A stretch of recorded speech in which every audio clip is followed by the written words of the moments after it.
निभाऊंगा मैं सारी जिम्मेदारियां और बनूंगा मैडम जी के परिवार का बड़ा बेटा। खुश रहो।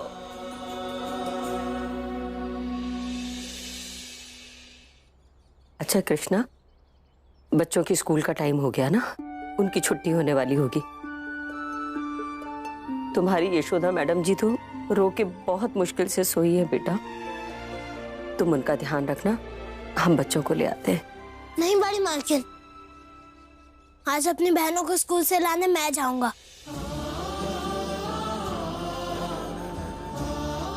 अपनी जिम्मेदारियों की शुरुआत मैं इसी से करूंगा। लेकिन तुम जानते हो ना, वो तुम्हारे साथ नहीं आएंगी, गुस्सा करेंगी तुम पर, इसलिए हम ले आते हैं।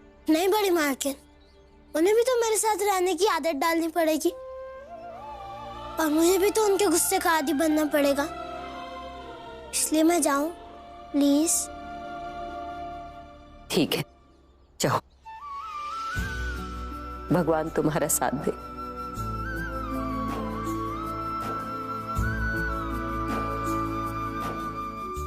इसका मतलब कृष्णा जब जब मुसीबत में आएगा, अशोक उसे बचाने के लिए इस घर के करीब आएगा। हाँ बाबूजी, लेकिन कृष्णा तब तक मुसीबत में नहीं आएगा जब तक ये यशोदा मुसीबत में नहीं आती है।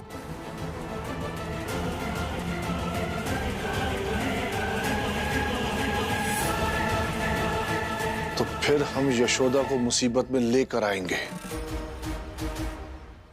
अगर अपने बेटे को घर वापस बुलाने के लिए हमें बहू को मुसीबत में डालना पड़ा तो हम वो भी करेंगे।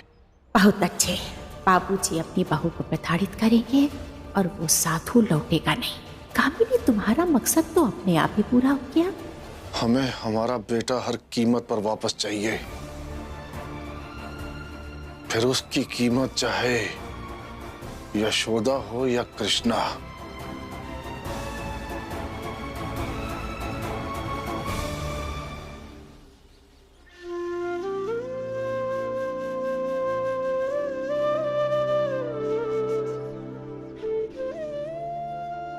यशोदा, एक सास हमेशा अपनी बहू की कम और बेटे की ज्यादा होती है, लेकिन तुम्हारी ये सास तुम्हारी भी उतनी ही रहेगी जितनी अपने बेटे अशोक की है। बिल्कुल वैसे ही जैसे तुम कृष्णा की उतनी ही बनकर रहना चाहती हो जितनी तुम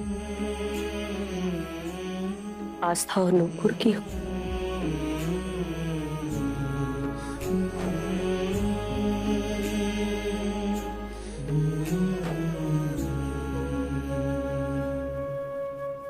हाँ, यहाँ पर ना सब प्लान के मुताबिक बिल्कुल सही चल रहा है। यशोदा रानी बिल्कुल एक जगह पर ना टिक के लटक के बैठ गई है कि हाय हमारा पति हमें छोड़ करके फिर से चला गया। और रही बात बाबूजी की, तो बाबूजी जो बिल्कुल एक जगह अड़े हैं कि यशोदा और कृष्णा के कारण हमारा बेटा घर वापस नहीं आया। अरे उन्होंने तो कसम खा ली है कि कुछ भी करना पड़े हम अपने लड़के को घर वापस लौटा करके ही मानेंगे। अशोक वापस नहीं आएगा, तुम परेशान ना हो, हैं? लेकिन कामिनी, अरे कुछ हमारे बारे में भी तो सोचो यार, आखिर हम कब तक ऐसे यहाँ वहाँ भटकते रहेंगे? अरे हमको अच्छा लग रहा है क्या कि तुम इस तरीके से बाहर भटक रहे हो? हमें भी तो बहुत दुख हो रहा है, कितने दिन से तुमसे दूर है। हमको नहीं मालूम तुमको दुख हो रहा है कि नहीं हो रहा है, लेकिन हमको दुख हो रहा है अपने लिए। कितने महीने हो गए हमको बाहर भटकते भटकते, न खाने का पता है न पीने का पता। हम किसी तरह अपना काम चला रहे हैं, बस ये जान लो। कई बार तो इतनी गर्मी लगती है, ऐसा लगता है कि सर फट जाएगा। हम यहाँ रूखा सूखा खा रहे हैं और तुम वहाँ एसी में बैठी हुई आराम से पनीर चबा रही हो। दिमाग खराब हो गया क्या तुम्हारा? है फालतू की बात कर रहे हो वहाँ बैठ करके कि हम वहाँ बैठ के पनीर चबा रहे हैं। सुनो, पनीर नहीं खा रहे हैं, बल्कि यहाँ पर रह करके ना तुम्हारे बच्चे के भविष्य को उज्जवल बनाने के लिए सारी प्लानिंग कर रहे हैं, समझे? अब देखो इतने दिन तुमने वेट किया है, कुछ दिन और कर लो। हाँ हाँ भाई, क्यों नहीं, बिल्कुल वेट करेंगे। अब तुम सुनो, अब तुम्हारे पति जब मर जाएंगे ना, तब तुम वेट करना अपने पति के घर आने का। हाँ अरे तुम ये मरने की बात क्यों बार बार करते रहते हो? है मरना इतना आसान होता ना तो फिर। फोन रखो, तुम रखो फोन। जिज्जी जिज्जी जिज्जी जिज्जी, आपको पता है कृष्णा ना आस्था नुपुर को उनके स्कूल से लेने गया है। कहीं ये ना हो कि कृष्णा उनका बड़ा भाई बनने की नौटंकी शुरू कर दे। लो नुपुर, तुमको कृष्णा चाहिए था ना, आ गया वो वापस। लेकिन अब इससे एक बात कह दो, ये मम्मी के पास ही रहे, हमें नहीं जाना इसके साथ। मम्मी कहाँ है? मैडम जी की तबीयत भी थोड़ी खराब है, इसलिए मैं आया हूँ आप दोनों को लेने। हमें नहीं जाना है तुम्हारे साथ, हम अकेले चले जाएंगे। बड़ी बेबी और नुपुर रुकिए, आप ऐसे कैसे चली जाएंगी आप? मैं आया हूँ ना आपको लेने। अंकल रुकिए, आप सीतापुरा चलेंगे? चलेंगे। आप बैठिए अंदर और चलिए घर, हमें नहीं जाना है तुम्हारे साथ। अंकल आप जाइए, हम दूसरी ऑटो से आ जाएंगे। नहीं अंकल आप रुकिए, ये क्यों जाए? आपको क्या प्रॉब्लम है इसमें बैठने से? क्योंकि हमें आपकी हेल्प और केयर दोनों नहीं चाहिए।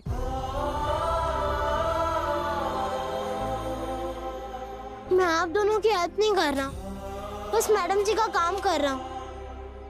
पता नहीं आप दोनों मुझसे इतना क्यों नफरत करती हैं। प्लीज आप अंदर बैठिए और चलिए घर। भैया जब आप घर पे नहीं थे तो मम्मी बहुत टेंशन में थी। मम्मी को टेंशन में देख के हम चाहते थे कि आप वापस आ जाओ। और अब भाई गए तो मम्मी के पास ही रहना, हमारे पास नहीं। बस बहुत हुआ, आप अंदर बैठिए। मैं तब से आप दोनों को समझा रहा हूँ लेकिन आप समझ ही नहीं रहे। हम पर ऐसे चिल्लाओ मत। मैं चिल्ला नहीं रहा, बस अपना हक जता रहा हूँ। आप दोनों मुझे कुछ मानो या ना मानो, लेकिन मैं खुद को आप दोनों का बड़ा भाई मानता हूँ, इसलिए प्लीज आप दोनों अंदर बैठिए ना। अंकल आप जाइए यहाँ से। नहीं चलो, हमारा हाथ छोड़ो।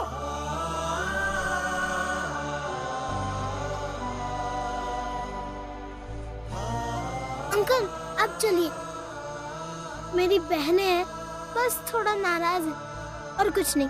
आप चलिए।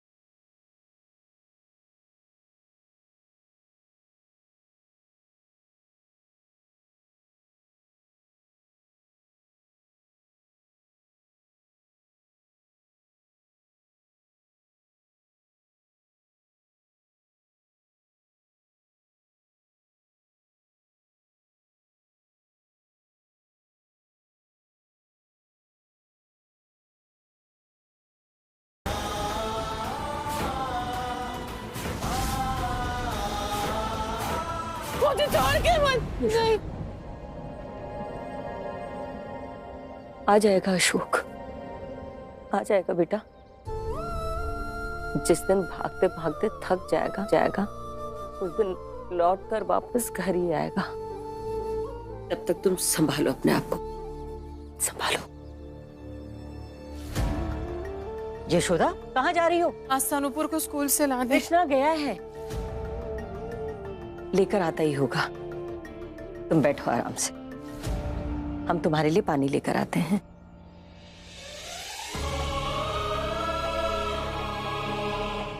कृष्णा गया है? हाँ, आज उसकी पहली परीक्षा है। हमारा पोता है, देखना अपनी दोनों बहनों को लेकर आता ही होगा।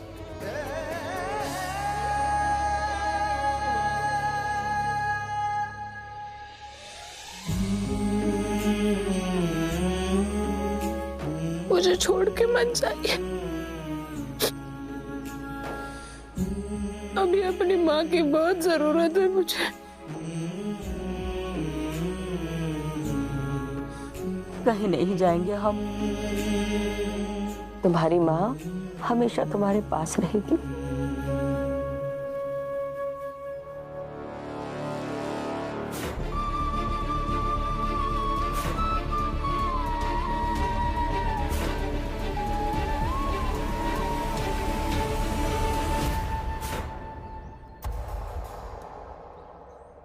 क्या हुआ यशोदा? मैंने अभी जब अशोक जी को देखा था ना, वो नॉर्मल कपड़ों में शर्ट पैंट पहने हुए थे। क्या? और उनके साथ जो थे उन्होंने इस साधु के कपड़े पहने थे। इसका मतलब है अम्मा, अशोक जी अभी तक साधु नहीं बने हैं। इसका मतलब है वो अभी तक हमारे घर परिवार के बारे में सोचते हैं। इसका मतलब है कि वो अभी तक हमारी चिंता करते होंगे। मतलब वो साधु नहीं बने होंगे। तुम बिल्कुल सही कह रही हो यशोदा। अरे हम तो पहले से ही जानते थे, विश्वास था हमें। अशोक हमारा बेटा है, इस घर का बेटा है, उसके बीवी बच्चे हैं। और भला इतने सारे रिश्ते नाते और जिम्मेदारियों को छोड़कर कोई कैसे जा सकता है? वो कहीं नहीं जाएगा, कभी सन्यासी बन ही नहीं सकता हमारा अशोक। तुम देखना, थोड़ा जिद्दी है ना अशोक, तो जिद में भटक रहा है। जिस दिन उसको एहसास होगा यशोदा, वो फौरन घर लौट आएगा बेटा। और अम्मा, अगर वो एक बार वापस आए हैं तो मतलब एक दिन हमेशा के लिए भी आ जाएंगे। फिर कभी हमें छोड़कर जाएगा नहीं वो। आएंगे ना? आएगा, जरूर आएगा।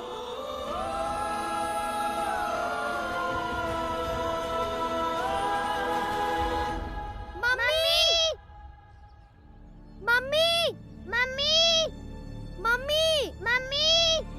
क्या हुआ? मम्मी आपको ये चोट कैसे लगी? हाँ मम्मी, कैसे लगी?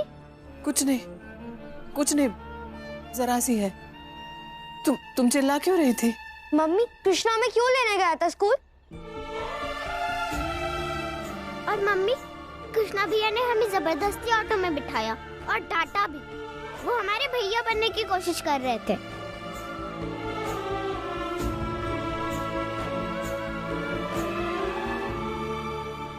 वो बच्चों, माँ का असर तो बेटे पर पड़ता ही है। जब तुम्हारी माँ हमसे जबरदस्ती करके इसे घर में रख सकती है, जबरदस्ती अपनी बातें मनवाने के लिए हमसे लड़ सकती है, जबरदस्ती लड़कर हमसे अलग हो सकती है, तो फिर इनका ये लड़का कृष्णा, ये भी जबरदस्ती भाई बनने के लिए कुछ भी कर सकता है। बिल्कुल। और अभी ना सिर्फ शुरुआत हुई है, आगे आगे देखो कि होता क्या है। एक समय ऐसा आएगा जब भाभी की जिंदगी में सिर्फ कृष्णा रहेगा और कृष्णा की जिंदगी में सिर्फ भाभी रहेंगी।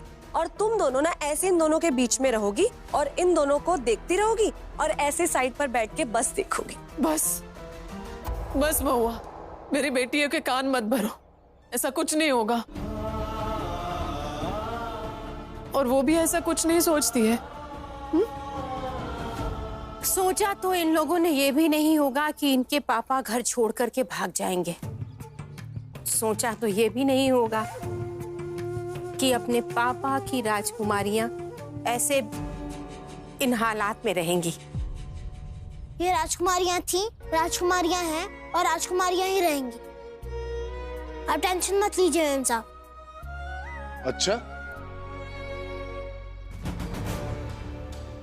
कैसे रहेंगी राजकुमारियों जैसी? तू रखेगा? अब जाने दीजिए ना, क्यों बिना वजह बात को बढ़ा रहे हैं? बिना वजह नहीं, वजह है। बता भाई, कैसे रखेगा हमारी पोतियों को राजकुमारी की तरह? अरे अभी तो लकड़ी और चूल्हे पर खाना बनना शुरू हुआ है, कल को बनेगा भी या नहीं बनेगा इसका भी नहीं पता। ऐसे हमारी पोतियां राजकुमारी की तरह जिएंगी? हैं? कृष्णा, अंदर जाओ तुम। क्यों क्यों अंदर जाएगा? है? जवाब देने दो। अरे जुबान लड़ाने दो। इसी काम के लिए तो रखा है ना इसे यहां पर, तो बोलने दो इसे। हाँ भाई, दे जवाब दे। नमस्ते गुप्ता जी। सुना है अशोक भैया शहर में आए थे और कुछ लोगों ने तो देखा भी है उनको। घर नहीं आए क्या? अरे बताइए न गुप्ता जी, क्या ये सब बात सच है? देखिए भाई साहब, ये हमारे घर का मसला है, इसलिए हम आपको कुछ नहीं बता सकते। जाइए आप यहाँ से। इतनी सी बात पे बिगड़ने की क्या जरूरत थी? हम तो केवल पूछ ही तो रहे थे आपसे। हाँ तो दे दिया ना जवाब, अब आप जाइए यहाँ से। ठीक है, चलो भाई चलो। हाँ भाई, अब तू बता, कैसे रखेगा हमारी पोतियों को राजकुमारी की तरह? बाप के ना होते हुए आज तक हमने उस जगह को भरते हुए नहीं देखा, फिर तू कैसे बाप और भाई दोनों की जगह भर सकता है?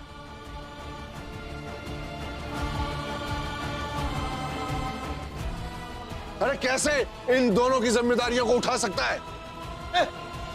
ये हमारे घर का मसला है, इसलिए इस बारे में आपको कुछ भी नहीं बोलना चाहता हूँ। और आप बड़े हैं, इसलिए आपको ये नहीं कह सकता हूँ कि आप यहाँ से चले जाएंगे, जैसा आपने अपने पड़ोसी को कहा। देखिए भाई साहब, ये हमारे घर का मसला है, इसलिए हम आपको कुछ नहीं बता सकते।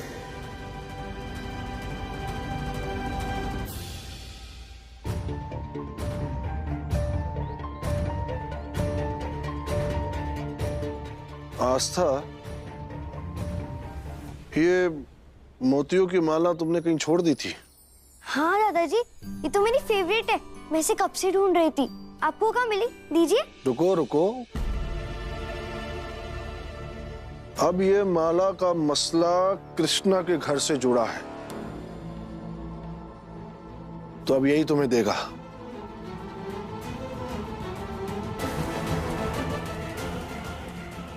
दीजिए बड़े मालिक।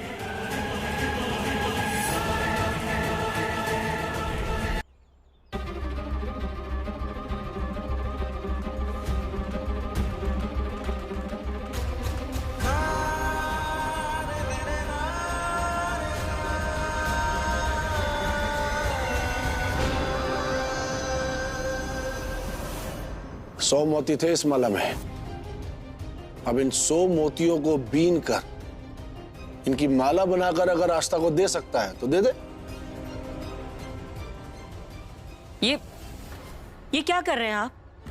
अरे राजकुमारियों की तरह रखने की बात कर रहा है ना, तो राजकुमारियां तो मोती की माला पहनती है और इसकी औकात तो है नहीं खरीद के देने की।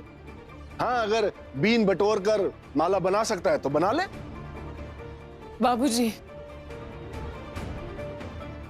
जाओ तुम अंदर जाओ। क्यों परेशान कर रहे हैं इसे आप? मुझे परेशान नहीं करेंगे तो और किसे करेंगे बड़ी मालकिन? अपने घर का मैं ही तो जिम्मेदार लड़का हूँ। और मैडम जी, ये चाहे मुझे जितना परेशान कर ले, लेकिन आपको बड़ी बेबी अनूपुर को परेशान नहीं कर पाएंगे। अच्छा, भाषण हो गया तुम्हारा? अब चुपचाप ये मोती उठाओ, इन्हें बीनो और माला बनाओ, समझे? हम भी देखते हैं कि तुम बीन कर माला बनाते हो या बीच रास्ते में छोड़ देते हो, जैसे तुम्हारा बाप सब जगह से छोड़ करके चला गया।